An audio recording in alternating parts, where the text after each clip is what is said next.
Hey, and welcome to another episode of Lifestyle Unlimited, where we believe that you can live your lifestyle in an unlimited fashion. Well, I'll tell you, Peter and I are investors in real estate. Yep. Generally, we like to stay in single-family homes, duplex, triplex, quads, Yep. maybe even like a row house, but really more in that single-family realm. And we want to talk about like why we choose to be in that realm. Not that other like commercial deals or land deals that we don't believe in them, but Yep. Pete, why did you decide from the beginning? You know what? I want to stay in the single family home market. I mean, why did you make that decision? Well, with me, Julie, it was two things that made me decide. Number one, ease of use. I mean, let's face it, it's great looking at a 100-unit apartment building or a raw land that needs to be developed, but those are long-term plays, and they're a lot more difficult any way you slice it. So for me, it was single-family homes when I got started a couple decades ago just because of ease of use. It's a lot easier to do single-family homes. They're not as big. It's easier to get them financed. They're not as long to come in and out of. They're a lot more forgiving. There's a lot more buyers for them. So any way you look at it is just when you put all those together, it's in my opinion, and I think in the opinion of any real estate investor, it's a lot easier to do a single-family home than a subdivision or something like that.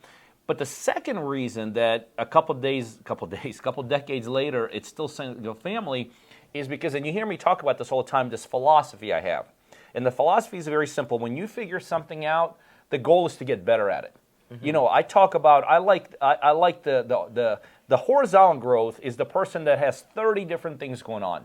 30 techniques, 30 strategies. When you analyze their business, none of them are really working, but they're kind of sort of just like plate spinning. I like in the vertical. I like the vertical growth when you figure something out. And by the way, it took me a while to figure out the single family. I don't want to make it seem like, well, you could just get in and tomorrow start doing deals. Yeah. Matter of fact, the first 6 deals I did, I lost everything I had. But when I finally kind of cracked the nut on the single family strategies and the techniques and how to find them and what kind of sellers you're negotiating with, how long it usually to stay in there. When I raised the money that was specifically for single family, at that point, you're right. I could have just potentially said, okay, well, let's get into 20 or 30 other strategies or 4 or 5 other strategies. But because I'm more of a believer, let's just scale what you have.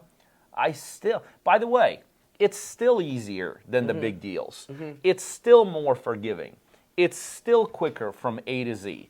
The money is still more readily available for those homes. The demand is still more this. So for me, single-family homes was just the obvious way to get started. And a couple decades later, it's just the most obvious thing to continue with. What about you?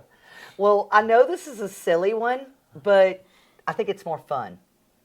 Oh, okay. What do you mean by that? Well, I'll tell you, you're doing a commercial deal, you're doing a big land deal, you're doing all these other type of deals. You're dealing with brokers. You're dealing with banks. You're dealing with you're not dealing with the actual seller of the property. Usually somebody represents them in let's say an apartment transaction. And really everything in those other transactions, it's black and white. Right. It's does the numbers work for this deal? Right. Right? The thing that I love about single family homes is it's different every time. Right? It's it's fun because it's like a new challenge. Right. And not all the time is it based off of just the numbers, where when you get into apartments or commercial deals, it's all about numbers. Right. When you're working direct to seller in a single family home aspect, every seller has a different issue. That's true. I find it absolutely fun to be able to solve these problems with somebody. Right. You know what I mean? So for me, I've never been the type of person where I can do the same thing day in, day out, day in, day out. It's boring to me. So for me, the first reason is it's not boring, because it's not just all about numbers and this and that, which is important. It's fun for me because of the variety of what you get day in and day out, because no deal is ever the same. Yeah, no question. What do we always say? Every deal's got its story. Yeah. Well, I'll tell you, here's another important like for me, another important reason. Like is this Dawsonville or Dahlonega? Dawsonville. Okay, so we're in Dawsonville. So I moved to Atlanta in the 90s.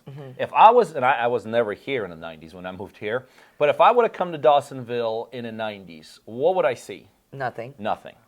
Now we're in our office, and right in front of us, or to this side, is a huge mall, right? Huge outlet malls, tons of restaurants within 5 minutes.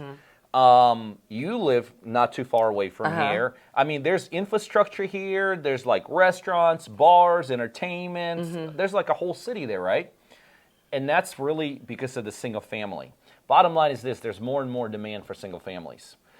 Is there more demand for commercial? Probably. But it's very small in proportion to. Well, there's only so many people that invest in commercial real estate. Well, that's exactly right. Or that open businesses. Or that need commercial real estate. Yeah, like small businesses, right? Like, I like to say you can only have so many restaurants, but according to this town, apparently you can just keep opening them and people come. Well, but that's because there's more and more people. Yeah. That's because there's more and more people. And that's because, like, if you look at Atlanta, and guys, we're talking about like suburbs here. When you look around a major city, right, people. Like, there's a lot of people that love the inner city. You love the inner city. You love what it brings. Yep.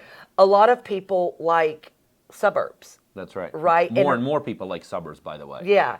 So generally, suburbs just keep getting bigger. That's right. Right? So why is it that there's more demand here? Number one, taxes are less. So when you move higher and higher or below a major city, things grow outwards.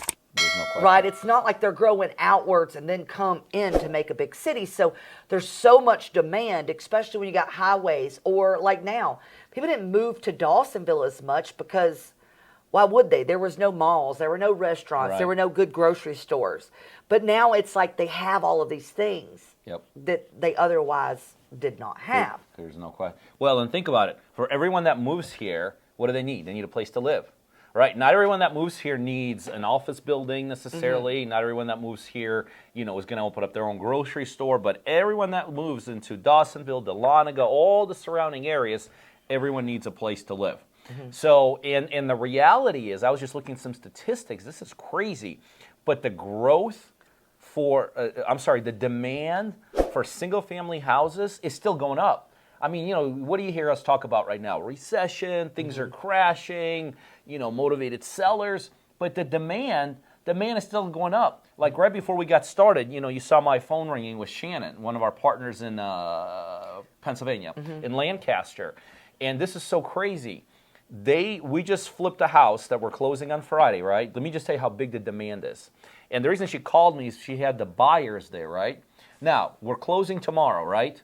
When do you think these buyers saw the house? Probably during the due diligence of the deal, meaning the inspection period. No. We're closing tomorrow. The first time they saw us today. Did they live there in Philadelphia? No. Here's the crazy. This is what I'm talking about. The demand. They moved from Phoenix, right? The demand in Phoenix right now is still through the roof. There's just not a lot of affordable houses, and there is not. They're not keeping up with the supply up there. So these guys literally buying a house sight unseen.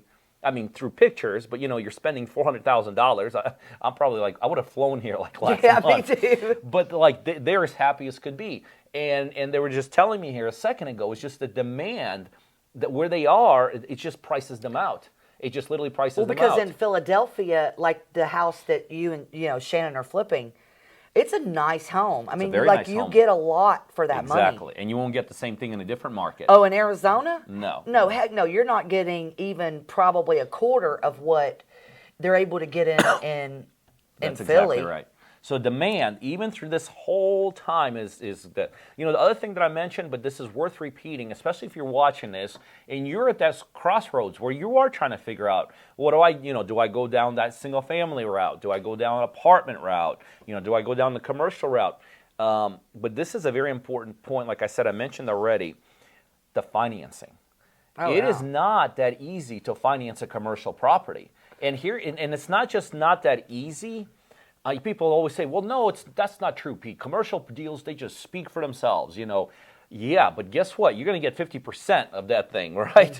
So you're going to get a $50 million commercial deal. And it is maybe you may be able to secure the financing on it, but you have no idea. There's very, very little opportunity there, unless it's just an incredible deal to get the, the 90% loans, the 95% loans. And if you want to scale something, that is, you have to consider, where you're going to get your money from and what is the ease of use, in terms of getting money. Like, think about this. We're so embedded in the single family homes, right? And a place, that I get my money is from hedge funds. Now that I think about it, I probably shouldn't be recorded saying this. I don't know too many hedge funds that are, and maybe I just don't know the right one, but I don't know too many hedge funds right now that are in the commercial space. And I could tell you at the single family home level, like billions and billions and billions and billions and billions of dollars is coming right from hedge funds. And I don't know if they're moving that same money over to the commercial side. You may have to be more on the commercial side, more focused on the the conventional financing, the banks cash and stuff. flow, Exactly. And, the sources could be banks and stuff like that. Well, the other thing that I love about single-family homes is options, okay? So, like, we mostly go, I'm not buying houses from on the real estate market, even though I love working with real estate agents. I'm not buying them from other wholesalers. I'm generally going to find motivated sellers in my area and work with them. But the thing that I love about single-family homes, too, is the fact that there's more options, right? No So question. because I've done a lot of different strategies, I'm able to go to an appointment and not offer just one thing. I'm able to go and offer them a cash deal, Yep. right? I'm able to offer owner finance subject to a wholesale, a fix and flip. And I like the challenge and the opportunity that it gives me because like I said, it's more fun earlier. It is more fun because of the challenge of solving house problems, really. So a truly good real estate investor in the single-family home space understand how important it is to solve problems first. If you learn how to solve problems first, Peter, and you know this, you'll generally always be successful in this business. If you go into it like I just want to make another dollar, you're going to have a hard time convincing sellers to go with you when your first thing is what can I make off of them? But if you go into it with the mindset of let's solve this house problem, no matter the economy, you'll do well. Because in any economy, one strategy is better than the other one. Well, here's the other thing. We're focused, and I know the couple of the things you said was so focused on the seller side. But, like, think about this. On the commercial side, just for as long as you and I have been together, we've been through, 5 offices now? 4 offices? 4 or 5 offices, right? Like, think about this. When we got our offices, did we, go hug the landlord? And did we say, oh, unbelievable? No. It's kind of... no, I don't... Right. It's kind of impersonal. But, again, we're talking about the seller, but think on the buyer side. Like, how many, literally this call that I was just talking with Shannon, these guys are so fired up. These are, people, we're changing their lives. We are literally changing their lives because of what we were able to provide for them in Lancaster, Pennsylvania. They've uprooted their whole family from Arizona, and because of this property, I mean, talk about an impact on some. They are so excited. They're so fired up. I'm like, hey, just make a video for us. Well, it just feels good. Well, it does. I mean, that's what I'm saying. It's a lot more fun. Well, it is. You get more involved. We're talking about solving problems on the seller side. We solve problems on the buyer side. Absolutely. Especially with creative things we've done. And yeah, I think for me, the more I think about it, the more I talk about it. The funny thing is, people say, "Well, Pete, you've done some commercial." I have done commercial, but it's been kind of by happen chance. Like I did a couple land deals by happen chance. But interestingly enough, I just realized right now, do you know I've only done a flip on one apartment building my whole life? Really? My whole life. And it's not like I've never done any, so. Well, but think about it. It's not like we don't come across. I guess we just. When it's not in your wheelhouse, you make mistakes.